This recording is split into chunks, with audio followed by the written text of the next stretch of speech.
Kung paano siya automatic na nabubuhay at kung paano rin siya automatic na namamatay. So ito nga, naka-manual mode tayo.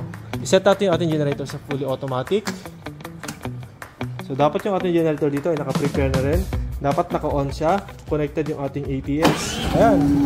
Nabuhay na siya mga ka-Best Buys. So naka-fully automatic siya, kaya siya kusang nabuhay.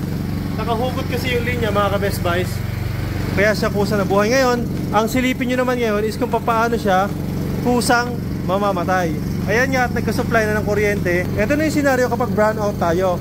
And ano naman po yung mangyayari kapag bumalik na yung kuryente ng Meralco. So ito yung mga ka-Best Buys. Kapag sinaksak po natin ito, ibig sabihin magkakaroon ng supply yung Meralco.